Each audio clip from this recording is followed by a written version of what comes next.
കുടിവെള്ള വിതരണം പുനഃസ്ഥാപിക്കാനുള്ള ഉത്തരവ് പാലിക്കാത്തതിന് വാട്ടർ അതോറിറ്റി അസിസ്റ്റന്റ് എക്സിക്യൂട്ടീവ് എഞ്ചിനീയറെ അറസ്റ്റ് ചെയ്യാൻ ഉത്തരവ്. എറണാകുളം മരട് സ്വദേശി മറിയാമ്മ അനിൽകുമാറിന്റെ പരാതിയിൽ ഉപഭോക്തൃ തർക്ക പരിഹാര കോടതിയാണ് അറസ്റ്റ് വാറണ്ട് പുറപ്പെടുവിച്ചത്. എബിൻ ജോസ് വിവരങ്ങളുമായി. എബിൻ, എന്താണ് കോടതി ഉത്തരവിന്റെ വിവരങ്ങൾ?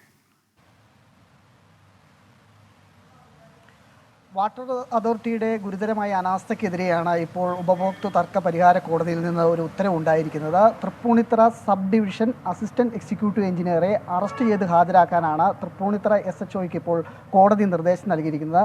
2018 ഈ കണക്ഷൻ എടുത്ത മരട് സ്വദേശിയായ മറിയാമ്മ അനിൽകുമാർ എന്ന ആൾ 2019 വരെ ബില്ലടയ്ക്കുകയും എന്നാൽ കൃത്യമായി വെള്ളം ലഭിക്കാതെ വരികയും ചെയ്തു. അതോടൊപ്പം തന്നെ ഈ കണക്ഷൻ നൽകുന്ന സമയത്ത് വാട്ടർ അതോറിറ്റി ഇവരുടെ കയ്യിൽ നിന്ന് ഒരു പേപ്പർ എഴുതി വാങ്ങിയിരുന്നു. അതായത് വെള്ളം ലഭിച്ചില്ലെങ്കിലും പരാതിപ്പെടുകയില്ല എന്നുള്ളത്. ഇതെല്ലാം അധാർമികമായ പ്രവൃത്തിയാണെന്ന് കണ്ടുകൊണ്ട് നേരത്തെ ഇവർക്ക് നഷ്ടപരിഹാരം നൽകാൻ കോടതി ഉത്തരവിട്ടിരുന്നു. 65,000 രൂപ നൽകണമെന്നായിരുന്നു ഉത്തരവ്. പക്ഷേ ഇതും പാലിച്ചില്ല.